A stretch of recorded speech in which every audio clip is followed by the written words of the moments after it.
Hey, welcome back to Unpacked Radio. I'm your host, Norris Pope Johnson. I got me First Lady Kiki. Hello. And I got with me the ultimate alpha dog, a.k.a. Power Man, my man Mike Bishop. What up? First and foremost, welcome back. Thank you for having me. And your episode did very, very well, my friend. Very, very well. I had the mask on the whole time. And you stayed COVID safe. You kept us COVID safe, so we appreciate you. You know what I mean? But your episode did very well. People perceived it very well. The comments were up there. The likes was up there. It's in our top episodes. You up there right now. I'm the man. Okay. Mostly been commented, right? No, a few ladies actually commented. We didn't do that bad last time. All right. But I'm going to talk about your background a little bit. And I know you grew up in the South, and I know you and Kim about to have a football beef sooner or later, too. Because you claim you used to whoop her team butts. Yeah, we beat them bad. So, wow. We only got like 3 people in the town down there. One gas station, one street light. So let's go to your background a little bit. Where you originally from? I'm a Carolina boy, South Carolina, place called Lancaster. We got a caution light. We ain't got a traffic light. We got a caution light. I grew up with a bunch of women. They were extra hard on me. Told me I wasn't gonna be a punk. It was interesting growing up in the South. Okay, First Lady, you kind of grew up in the South. What questions do you have?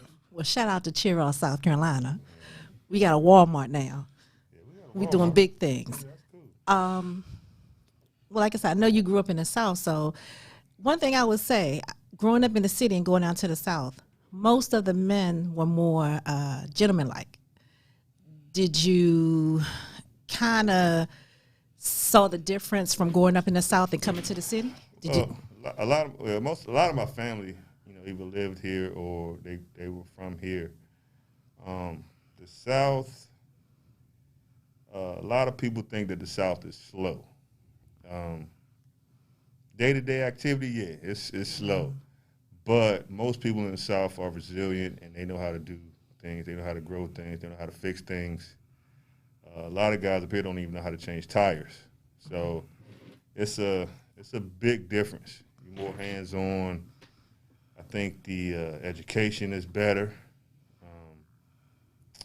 You don't have a lot of back then you didn't have a lot of things that distracted you like now with social media and all this other stuff. So it was great. It was great. It was interesting but great. Big difference though. One thing I will say that I noticed coming up down south, I love front porches. Oh, yeah. Because people gathered on the front porch, families gathered on the front porch, especially at the end of a work day or working out in the field. Yeah. And that was your time to come together and bond and just have a good time. You don't find that in the city. They don't even have fish fries up here. We used to fry fish and stuff like that. Now it sounds super black. Good old fish fry. Eat watermelon and stuff like that. So, yeah. You don't find it up here. Now, we're going to get into this little high school rivalry. What high school did you go to again, Mike? Andrew Jackson High School. All right. And who did y'all beat all the time? Everybody. All the time? Raw, Irmo, Chesterfield, Central Pageland, Lancaster High School, Buford High School. Yeah, we did it all. Y'all won state championships, all that other good We jazz. went upstate. Them big boys down southern South they used to beat us up bad. But they had some pro talent down there. So we played with some guys that went to the league. We had a few guys on the team that went to the league. I decided to go to the Army, so yeah, that's what I did. What position did you play? Play a little bit of everything. Defensive end, safety, tight end, receiver. I did a little bit of everything, special teams. Now, every time I see the movies and all that other stuff, they make it like football real big down the South. Was it really like that?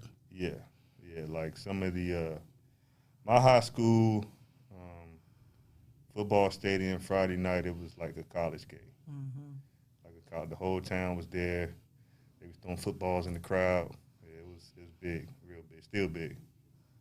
First Lady? I will, yeah. What he's saying is true. It's a big to-do thing down there, especially back in the day. Now I'm not too sure because, like you said, it's a lot of more technology. People got more things to do. But I do know back in the day, it was like that. Like you could not wait till Friday night or a Saturday night game or a Saturday morning game. Everybody in the town was there just to cheer your team on. Since you say y'all beat everyone, I don't think my family was playing around that time. So, but That's what you got to say. yeah. We beat up on a lot of people, football, basketball, and baseball. We even had a golf team. So, yeah, we did it pretty big. Go back to you, Mr. Pope. What was the pressures like during that time to be one of the big dogs on the highest level of athletics at that point? Well, with the state of what's going on in the world today, I went to Andrew Jackson is a predominantly white school. My cousin actually is the principal now. It's a predominantly white school. Not me so much at school, but I've experienced racism. I've heard racist comments and stuff like that. That was pretty much it. But as far as at school, ain't nobody messing with me, man. You know, we had a little crew. Ain't nobody really mess with us, but we do have that in the South, and some of them boys the guy came to the Capitol today, he probably from the South too, I don't know.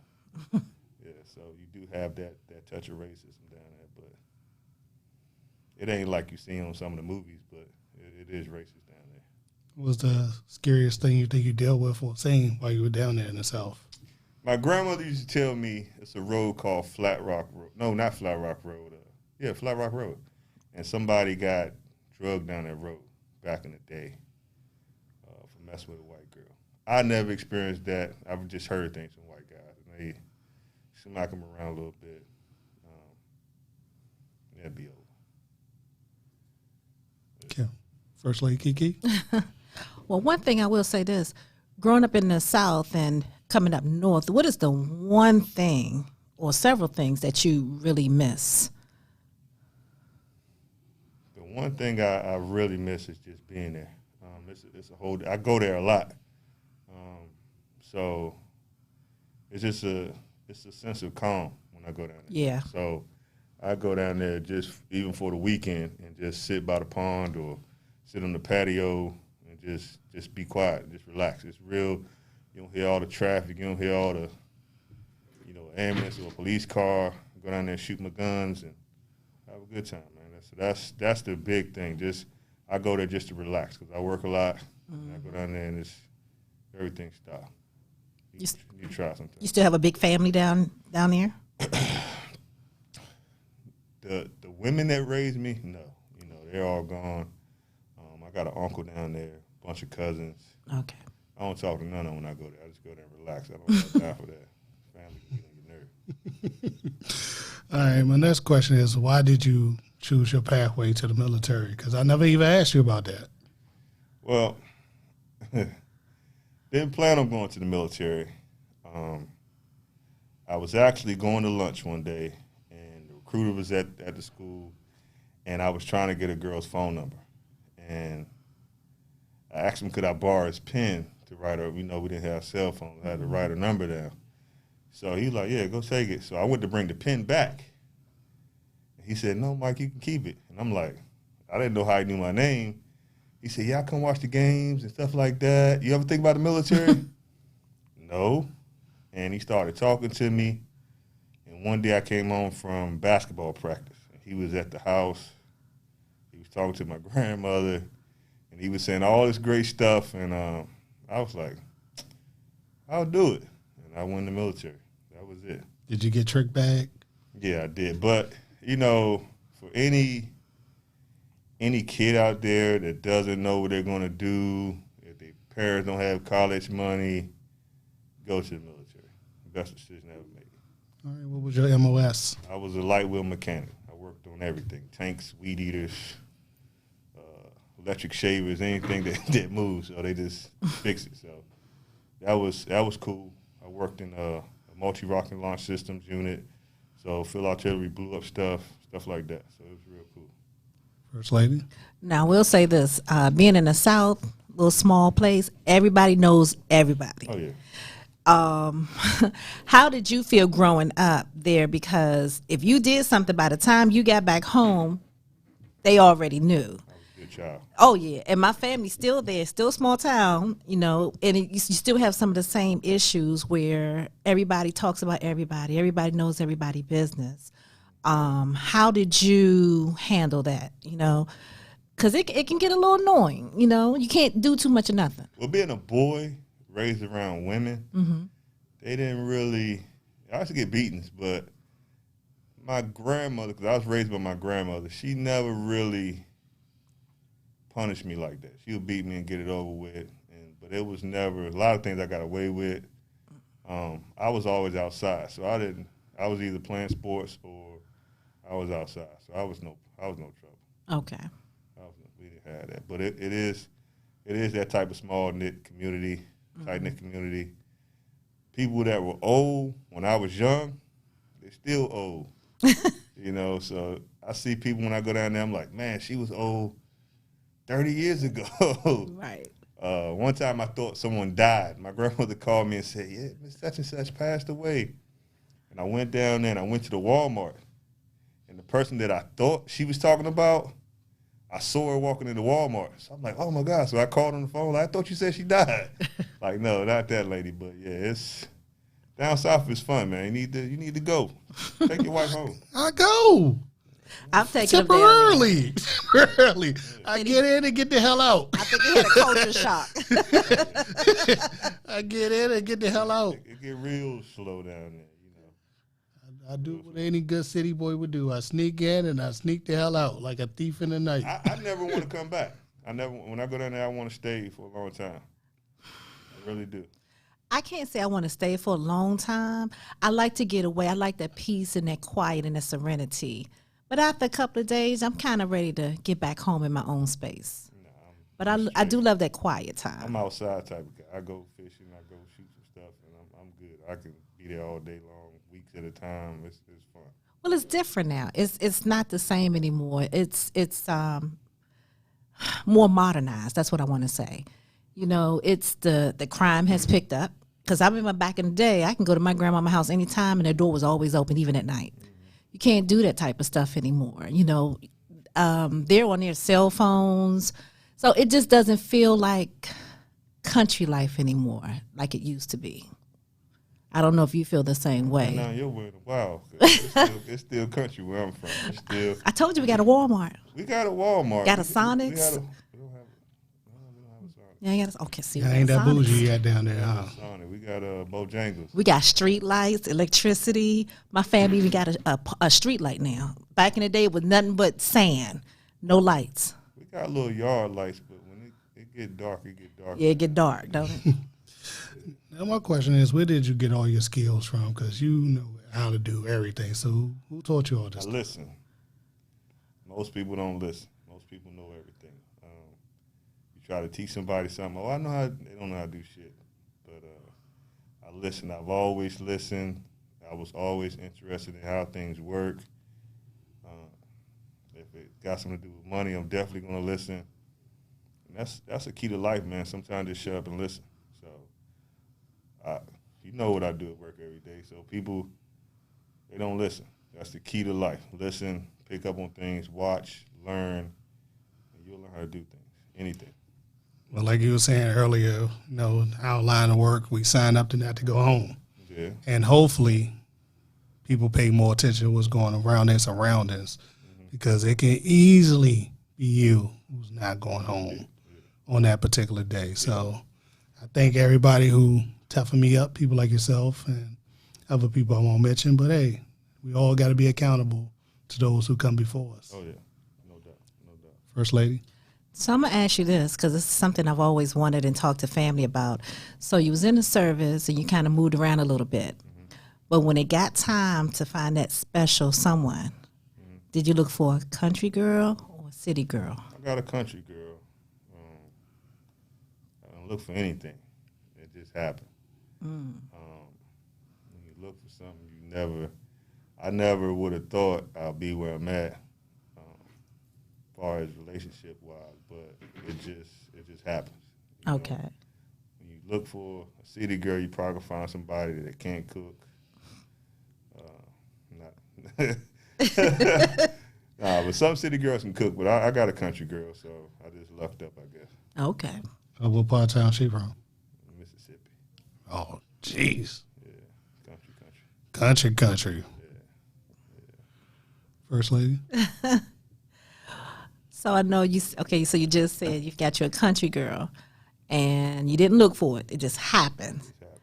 When you were dating, what was the difference for you between the city women and the country women? I know you said some city women can't cook, but even among my family, sometimes, when we talk about the difference between a city girl and a country girl, they always say city girls are fast, can't cook, country girls cook, good girls. How do you feel about that? To be honest with you, I think it's pretty much on her upbringing. It doesn't matter if she's from the city for real. Most city girls can't cook, but but it's on her upbringing. Okay. If they have a strong base at home and they teach them how to be women,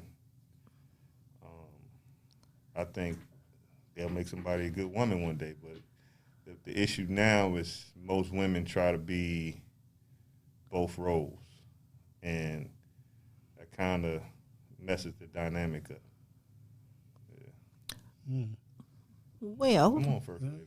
Well, I will say that some of us have to play both roles.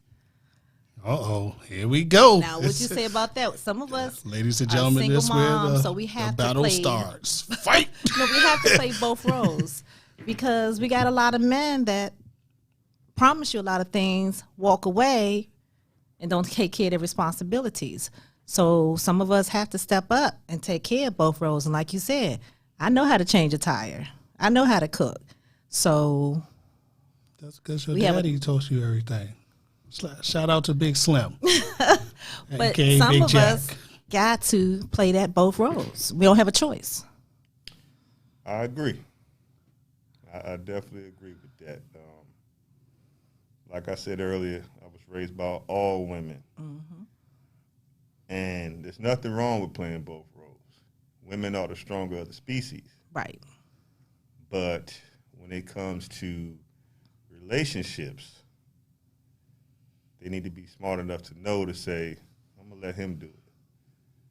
They need to back up off of it. Because play their role.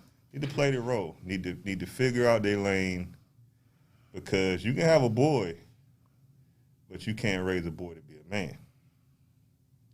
As a woman, it's impossible. Most women think they can do it. I got you. I know what you're saying. Yeah, most women think they can do it. A lot of guys grew up with nothing but women or a mom or a grandma, but they learned their man knowledge from somebody else.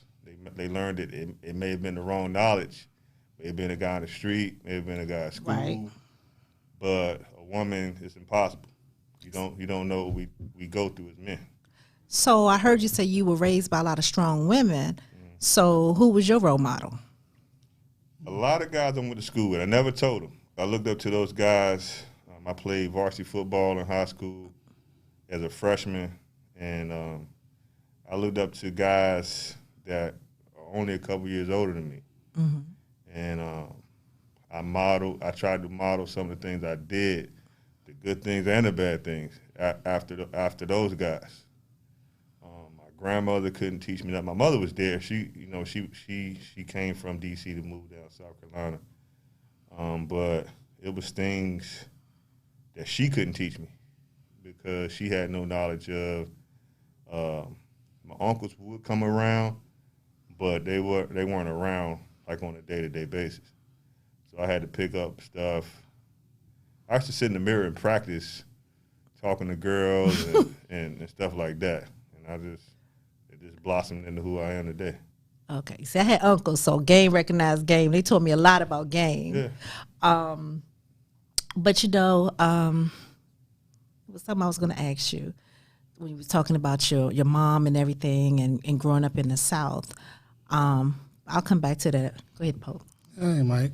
I noticed you kind of say you picked up on things from your friends. Now, why do you think it's accountable for men to mentor other men? Because you have mentored me in the past, you mentor other guys that we work with, and you always seem like a very solid individual. Mm-hmm. So why do you think it's important for a man to mentor another man? Because, well, women will try to keep it real with you, but it's a lot of things that they don't know, so they can't keep it real with you.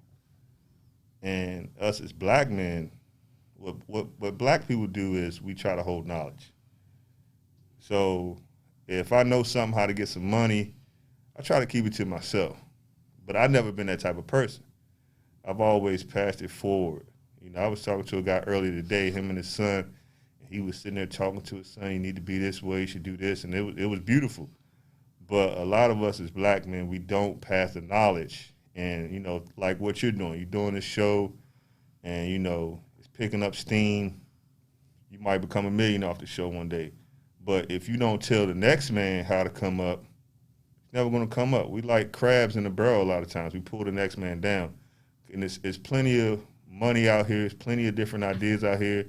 And we just need to share the knowledge, share the wealth. You know, what we do, you might save my life one day. You know, the next man might save my life. If I know something that's going to be beneficial to him, I'll be a fool to keep it to myself. So I've always been that type of way to always, you know, talk to kids, talk to people. You know, they might be the person to save my life. They may be the person to show me a way to make money. So it's always pass the knowledge, always pass it forward, always. It'll come back to you every time. I totally agree because I realized this when we was working together. Those guys at that place are my brothers. Mm-hmm. And I knew every day the stuff hit the fan that they would run to fight to help me. Now, some other places I worked in the past, I cannot say so, but I knew that my NC brothers had my back totally, so I can be vulnerable with them. Yeah. So I think with manhood that I learned along the way, and I'm still learning to this day, because I grew up with only my mother. My father popped in, popped out, I mean, like any other hood dude would, and you kind of teach yourself how to be a man, and then how to be accountable to other men. Because like somebody pointed out, one of my Marine buddies at the job pointed out, men operate off of fear and respect. And I was like, you might have a good point. What do you think about that? They're closely related. They're closely related. A lot of things in life, I heard Charlie Murphy said that tragedy and comedy are closely related, because if he's doing a show and somebody's heckling him, you know, they'll pay to see him knock somebody's teeth out, or they'll pay to see him make a joke. Mm-hmm. A lot of things in life are just, they're intermingled. They go together. Fear and respect, a lot of times you might not be the bravest, or you may not be the all-knowing, but if those guys know you're a straight shooter and you keep it real with them, you're gonna always respect that. You may not have the most money, you may not have the best looks, you may not have the best women, but if you always shoot from the hip and you always a straight shooter, people have no other reason not to do anything but respect you for that. So, yeah. First Lady? When we were talking about men and women, I will say this. Before I got married, I found myself being that strong woman, taking care of a daughter on my own. And it got to the point, and I'm sure a lot of women find themselves in this way, we become too strong. And then when you meet a man, you refuse to dumb it down. You know, I shouldn't have to tell you what to do or how to be a man. We got a lot of males out here, not a lot of men.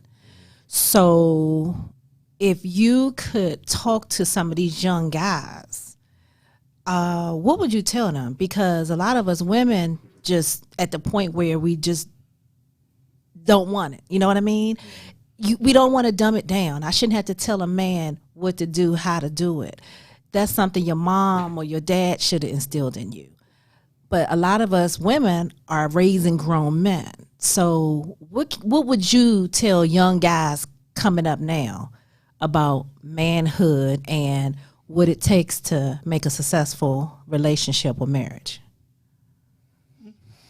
That's a good question. I don't know if I had the answers to that because every situation is different. Right.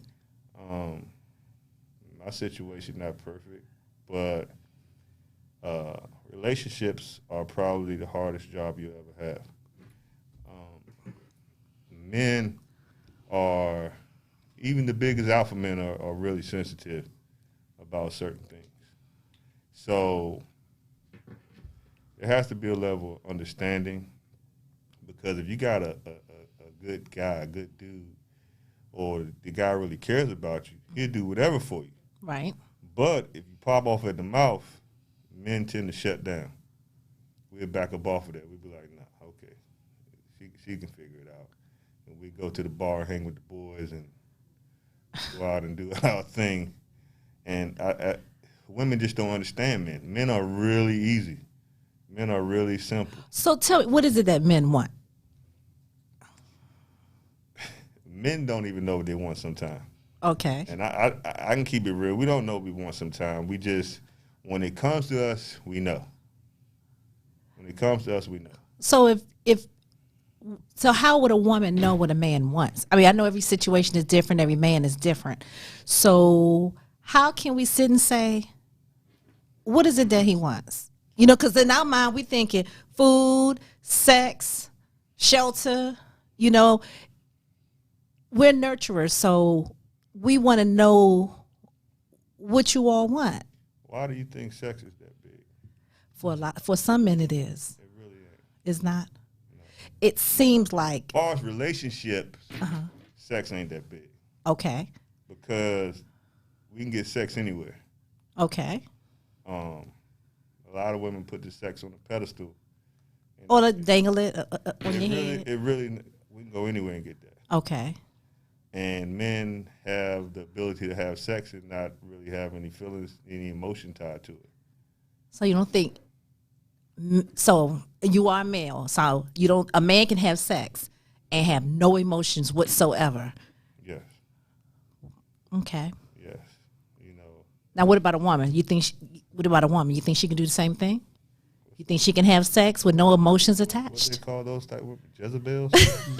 So wait a minute, why did the women have a name and not the men? Men got name too. Gigolos. Gigolos. Players. Pimps. And all the other type names. I don't know. I don't. It's looked upon. It's frowned upon when a woman do the same thing a man does. By some people. Okay. Some people, yes. Some people frown upon that. Right. Because we have to be the good girls, but the men can go out and sow their raw oats. The thing that most women don't understand is that when a man gets tired, he'll stop being a player. He'll stop running the streets. He'll stop doing all that stuff out there.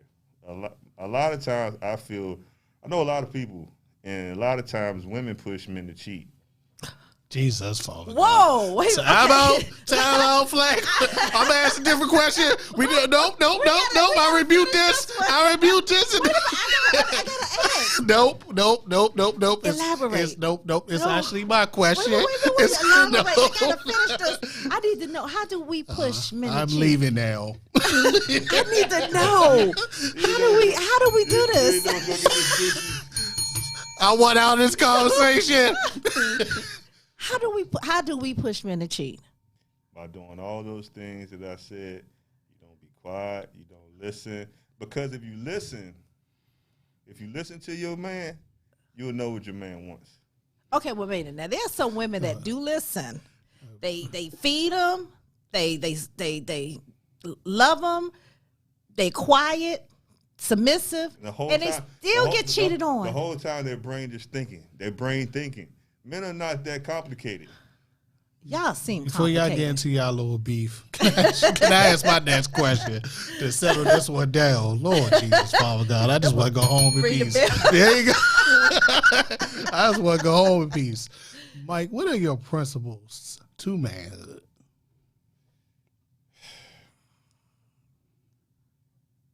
My personal principles, that's another question that I can't answer because, you know, on a day-to-day basis, people look at me as a leader. People come to me and look at me for knowledge. But the truth of the matter is, every day I try to be a better person, all the way around. Every day. I have my faults. I have a lot of them. You know, you can open the door. A lot of people come in and tell you all the faults and flaws that I have. So basically, it's just to try to improve. I was like a late bloomer when it came to trying to do the right thing, because I was one of those guys that I did what I wanted to do for a very long time. When you start to get in relationships, a lot of that stops, and that's when you really start to grow as an individual, spiritually, financially, personally. So it's just an ongoing process. You know, you might be 80 years old and still trying to be a better person, try to be the right person, do the right thing. Because every day it's a struggle in the world today, every day. Mm-hmm. Yeah, I notice I'm starting to take on that role, and people looking at me like a leader. At the gym, I'm taking on a role. At work, people always come to me and ask me different questions. So what advice would you give me, knowing I'm about to be the next generation you? You're not about to be the generation. Hey, man. You're about to be the first generation Norris. You're about to be the first generation you.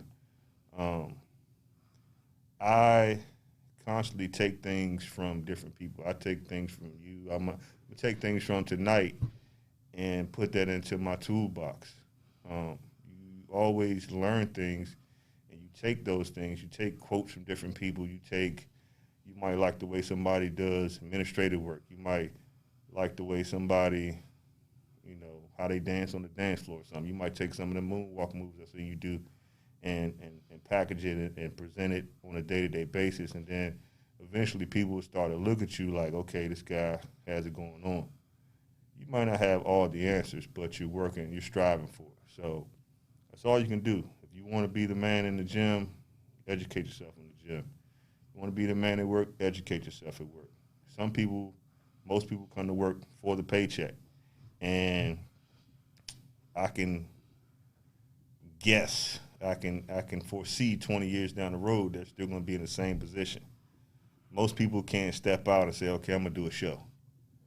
They're in their own way. They're going to step back. They're going to be in their own way for the rest of their life. And, again, 20 years down the road, they're going to be in the same spot. Sometimes you have to step out on faith and just do what you do every day. First Lady?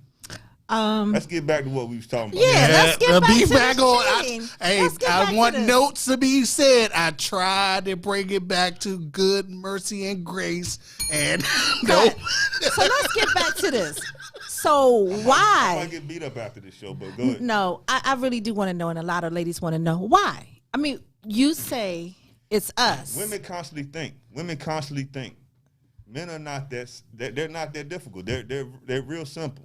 Okay, but how do we cause you all to cheat? Because you're constantly Because I don't unzip and you're constantly doing it.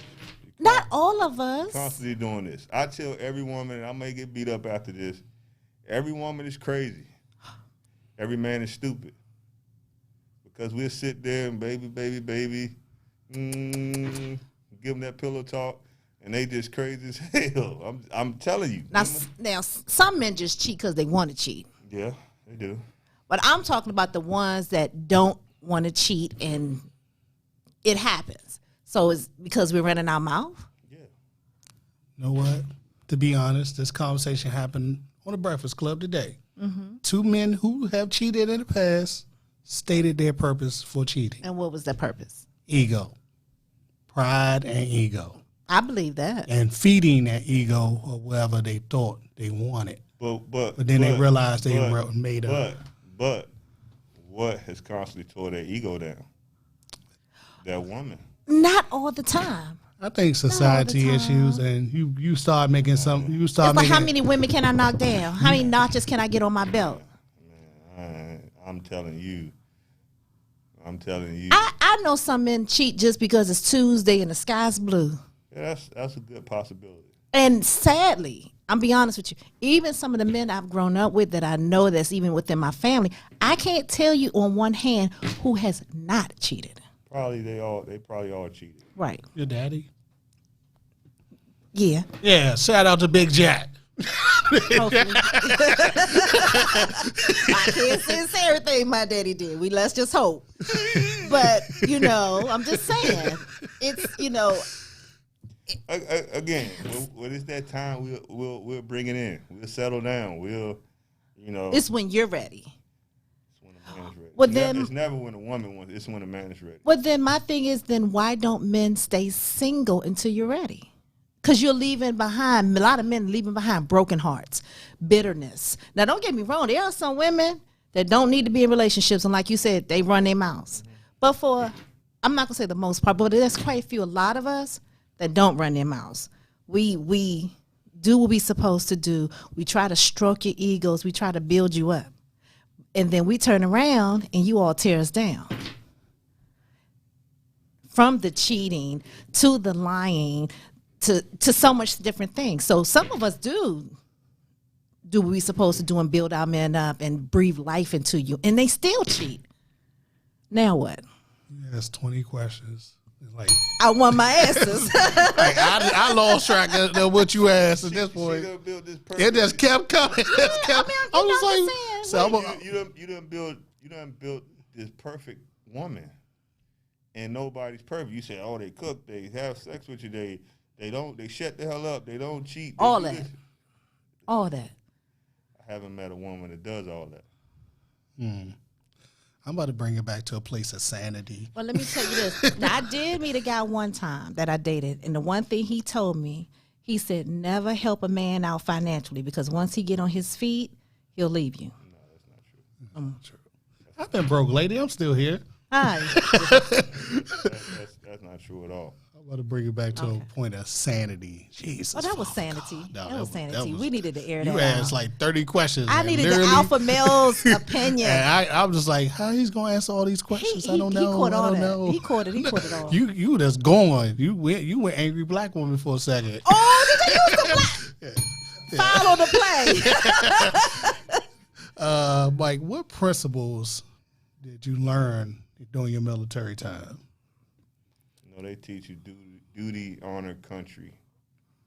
The military, I remember, and I don't remember a lot of things, but I remember vividly in basic training, we were what they call getting smoked. They just give you all this exercise to do till you can't do it anymore. And we had these 5-gallon water jugs, and my drill instructor was just smoking us. We were just doing curls with the water jugs. And it got to a point where I was tired, but he just kept pushing us, and it clicked in my mind. And my arms quit hurting, and I kept doing curls. Like I didn't feel the weight. And if that's a rare thing that can happen if you allow it to happen. It unlocked a whole different place in my mind mentally, and it taught me more about brotherhood, having the next man's back. It taught me that I can do anything. So that's the biggest takeout of the military. If you allow it to go there, a lot of people get in the military now. The military is really soft right now, but back in the day, it was the real deal. First Lady, you want to take it to a place of sanity? I will. As we get older, we always say, I got more time behind me than I do in front of me. So what are your goals for your future? Where do you see yourself going at in your future? I want to build an empire. I'm willing to try anything to make the money. No job is too small or too big. I do a lot of things now, so I just want to have a lot of money. I want to have a lot of money. I want to be spiritually connected, mentally strong, physically strong, and just retire in the country somewhere. Would you go back home? Yeah, I would. Okay. I would. A lot of people down there, they trying to get out, but I'm trying to go back. So. Right. And I think we have a quote from last week. Brother Trump, do you got that ready for us? All right. All right, First Lady. This is our quote for this particular episode. And don't mess up his name because he messed with me on Facebook about this one. So we just going to call him Brother Wilson. Brother Wilson. Okay. You made a very good point about issues coming back to haunt you after 20 plus years. People change over that length of time, and what's important is how they behave now.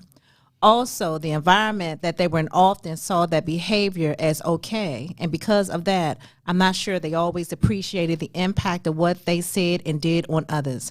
I feel that sometimes we dwell on the past too much rather than celebrating what's been done to move things forward and change people's attitudes. Using yourself as an example was a great way of demonstrating your points. Right, Thank you, Brother Wilson. I'm going to ask y'all both something about that in 1 second. But first, before we ask y'all that question, if you would like to be the comment of the day, follow us on Unpacked Radio on YouTube, Facebook, and IG, because that's all I'm going to do because everything else is too much for me to be doing. But definitely we use these comments as inspirations to keep me going because some days I'd be like, I'm ready to give up. And this young lady keeps me accountable. Now, First Lady and Mike, what do you have to say about that statement right there? I'm going to throw it to Brother Mike. Well, a lot of people stay stuck in the past. Mm-hmm. You can't change the past. I say it all the time. You know, it doesn't matter where you come from. It doesn't matter what you did. You could have been a Jezebel. You could have been a player. You could have been a pimp. But you can always change your life in a positive direction. Now, I know people can get past the past. They stay stuck in the past. The past don't mean nothing. It's history. You know, they don't even teach us our history. So a lot of people just are there when you have a lot of opportunity and a lot of growth potential out here today. And if you can ever get past that, we'll be a great people, great nation. First Lady? Well, I will say this. I agree with Mike. We make mistakes. You know, I look at where I was when I was young and in my 20s and my 30s, and I'm not there now. So there's a thing called growth. But you still have quite a few people that will remind you what you used to do. And I ain't that same person anymore. And I feel if I'm not growing, something's wrong. So you have to grow to be a better person, but there are a lot of people that are stuck. And I always have a quote that you can't see yourself while you're stuck in the picture frame. You can't see where you're going when you're stuck in the picture frame. So you got to get out that picture frame in order to grow, in order to move and be better.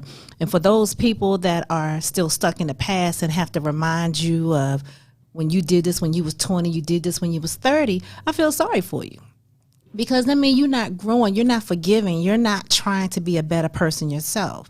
So if anybody sit and try to bring up something I've done in my past, what I try to do is look at God, look at me now, because I'm not where I used to be.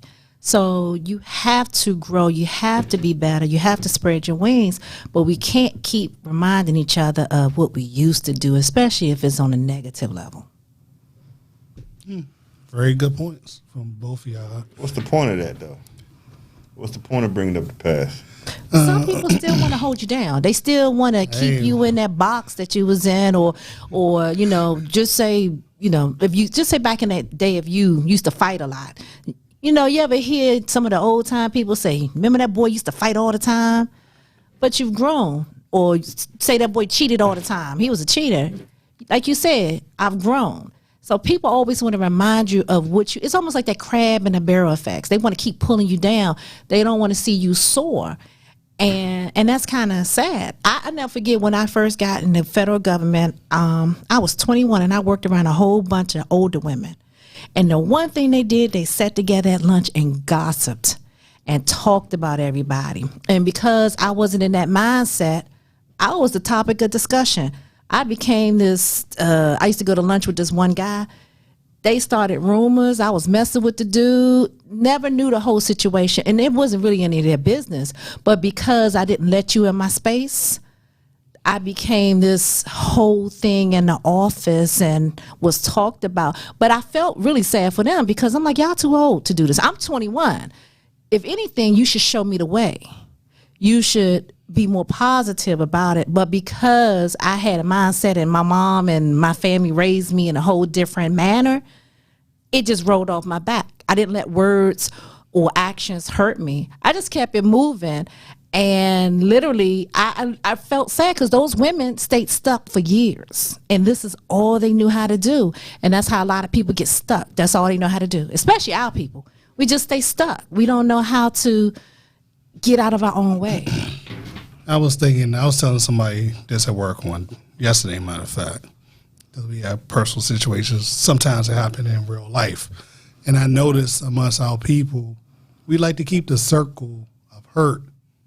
Go from you, go to the next one, go to the next one. Generational curse. It just keep going and it keep going, and there's nobody that says this must come to a stop. So people like to throw that pass in your face because they want to have something to say about you, and they want to have some way of mentally controlling you by having that past deed ready to shoot at you. Like, I remember you did this. Bow, that's that shot right to the chest. So my last question, because it's probably going to take that time, and I'm pretty sure First Lady got some other questions too, is as a man, why do you think it's important to be accountable to your brothers and your family? My situation, as far as my family, a little different because we don't have that many males in the family. So when I meant brothers like me, the crew. I know what you mean about brothers and stuff like that, but the family, people are quick to call everybody a family, and you have to kind of be careful about that. Somebody taught me that you got to be careful who you call your friends. Amen. Because just because I work with you. Just because we might have some similar hobbies don't mean I'm always your friend, or they're always your friend. So you really have to pay attention to people, and you have to, like I said, listen. And what you were talking about, people gossiping and stuff like that, because those would be the same people to tear you down. So I just live my life pretty much for me. If you do show me the respect and I show you the respect, me and you always been cool. You know what I mean? You're family, but everybody that we work with ain't family. So people will smile in your face and they'll say we family, and you just looking at them like, yeah, we family, but I don't have any reason for them to look at me for strength or me to make everything cool for them, those type of people. So you got to get that straight first, because there's going to be a lot of people out here that hate on everything that you do, and they're going to continue to hate. You can keep doing what you're doing in a positive light, but man, I just live for me, man. Well, before the First Lady make her final point, I never had the opportunity to tell you this, but remember I lost my shot. I lost my shot. People don't know what I do for a living. I work a federal security job. Besides trying to do this, well, that's my real gig. And in the federal security game, you got to shoot to keep your job. And for a long time, I never had a problem with my shot. But when I did lose my shot, this brother here was here for me. He didn't have to be. We talked here and there. We talked, say it was up, little light conversations. But he didn't have to do that. You took out of your personal time for me. That showed me there that I can trust this person, that I can be vulnerable with this person and have legitimate conversations and bring them into my space. Because you did not have to take that time. You invested your personal time into me. I did. And I did that for a reason, because you always had ideas. And a lot of people, they listen to you, they hear you, and you talk about, I want to do this, I want to do that. And they're like, yeah, go ahead and do it, bro. Go ahead and do it. But in the back of their mind, They like, man, he ain't gonna do that shit. He ain't gonna be successful at it. He ain't gonna be. And people look down on people like that. You know, they like, man, this dude always talk about it. It might take you 10 years to get where you want to be, but you stay the course and you do what you got to do. And the whole time they back there gossiping like, man, this dude is whatever. I got friends that I've known for a long time, and I talk crap about them because they'll say something, I'm gonna do this, but they never do any action. You was about, I'm gonna do this, and you started making the proper steps to get to where you wanted to go. It didn't happen overnight, but I sat back and watched you. I do it all the time at work, and that's why I did it. That's why I went out with you. That's why I took the time, because I saw, okay, this dude's a straight up guy. He's a straight shooter. You wasn't shooting that straight back then, but I'm talking about as far as physically shooting. It was kind of it was skewed. It was skewed, but you always did what you said you was going to do, and that earns a lot of respect with me. And when you have people like that, you know, you got to take those people, because the things, me coming to do the show, and we just talking, we just having general conversation tonight, this might lead to something further down the road. People might watch this show and be like, man, this dude is crazy. That guy's crazy. She's the first lady. She's really crazy. But it might lead to catapult to something that's really changing, world changing. You never know. So when I looked at you, I just saw this guy was just doing everything that he said he was going to do. He was going to do some positive stuff, and I was like, it was cool after that. Ever since then, it was cool. So, yeah. First lady? I ain't going to keep using these trigger words. Really crazy. See, you was crazy. I was really crazy. You're a woman, so. Father God. No, but I just want to thank you for coming on the show and just being honest and being able to dialogue. I will say this, keep doing what you're doing and being the person you are, because I'm a firm believer you're a testament on your own life. A lot of people don't have to say anything. You just let your light shine and people will see it on their own. And you would just be amazed, like you said, so many people you would change just by watching you, looking what you're doing and just moving the way you're moving. You ain't got to say anything, because I can just tell your spirit and your just how you move would touch so many people without even saying a word. So thank you for coming on to the show. I got a lot of choice words, First Lady, but if I said them, the show might get pulled off the air. But you ain't gonna keep using them trigger words. That's all I'm saying. Lord have mercy. On that note, we're going to close this in a positive light. That was positive. That was okay. I ain't even get to you yet. I live my life one day at a time, and I am accountable for everything I do. But in closing, join us April 16th. We have Pink Diamond Poodle. She's a model. We got Smokey Montana coming on. He's a rapper. April 30th, we got the craziest pastor in the world coming on. Dr. Bishop now. Dr. Get Bishop. it right. Dr. Bishop Parham is coming on. We also got one of my fitness buddies coming on from Pure Bull Fit. And he gave me the greatest compliment in the world. He said, I tried your method of doing curls before my bench, and it worked. And I'm now at 315, and I was just like, yes. So I like to hear when people say my stuff work. I know I'm not one of those big names in the world of fitness, but hey, trust me, some of the stuff I do actually work.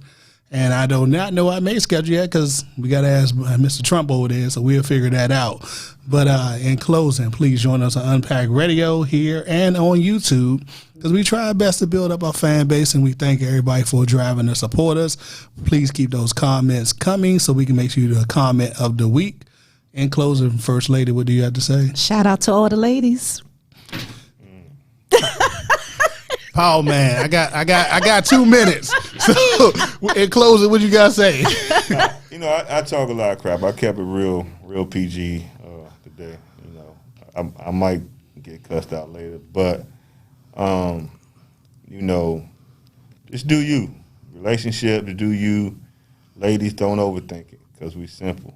We real simple. You overthinking it, you mess everything up. But now, We only got 2 minutes. Hold on. Don't be making Let that man have his clothes. Another trigger word. Don't be making the sounds and the looks. Nah, beautiful black women, beautiful black queens. They're out there. They're gonna support us as men, but just support us. You ain't gotta walk in my shoes. The end. All right, then closing. Stop looking forward to these people on Facebook, Instagram, and everywhere else to solve your relationship issues. Exactly. Don't look at me. I'm not. And go get some counseling, professional counseling. Stop falling for the Derrick Jacksons and the Kevin Samuels and everybody else in the world. But hey, I ain't gonna hate on those brothers because they trying to make their bag, and by any means necessary, they gonna make that bag. I prefer to have my soul. So you know what I mean. What's that? Rich man can you can thread a camel through a needle, something like that. Lord Jesus. Something. One of those. We asked Dr. Bishop Parham, but at the end of the day, I think y'all both taught me lessons about being accountable to your actions, and I think that was the lesson for today, because everybody that's talked about being accountable for their actions. The guy first, Mike, came in and gave us some accountability lessons, and we appreciate him. Worry about you. You can't be accountable if you don't worry about yourself. Starts at home. Yes. It does start at home. So stop falling for the bull-ish. And like to quote my other favorite pastor, Pastor J, I don't want to leave a trail of broken women. Salute. Salute.